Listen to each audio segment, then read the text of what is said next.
சட்டவிரோதமாக ராணுவத்தை விட்டு வெளியேறும் பல நபர்கள் பாதாள உலக குழுக்களுடன் தொடர்பு கொள்ளும் போக்கு அதிகரித்து வருவதாக பாதுகாப்பு செயலாளர் Air Vice Marshal Sampath Thuyacontha தெரிவித்துள்ளார். அரசாங்க தகவல் திணைக்களத்தில் இன்று நடைபெற்ற ஊடக சந்திப்பில் கலந்து கொண்டு உரையாற்றும் போதே அவர் இதை தெரிவித்தார். அத்தகைய நபர்களை கைது செய்ய உத்தரவு பிறப்பிக்கப்பட்டதாகவும் பாதுகாப்பு செயலாளர் தெரிவித்தார்.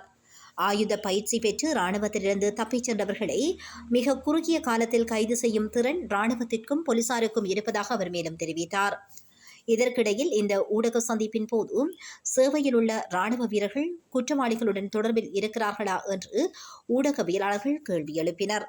இதற்கு பதிலளித்த பாதுகாப்பு செயலாளர், பொருளாதார நெருக்கடி மற்றும் போதைப்பொருள் பழக்கம் காரணமாக ராணுவ வீரர்கள் குற்றவாளிகளுடன் தொடர்பில் இருப்பதாக தகவல்கள் கிடைத்துள்ளதாக தெரிவித்தார். அதன்படி எதிர்காலத்தில் அவர்களை அடையாளம் கண்டு கைது செய்ய நடவடிக்கை எடுக்கப்படும் என்றும் பாதுகாப்பு செயலாளர் மேலும் தெரிவித்துள்ளார்.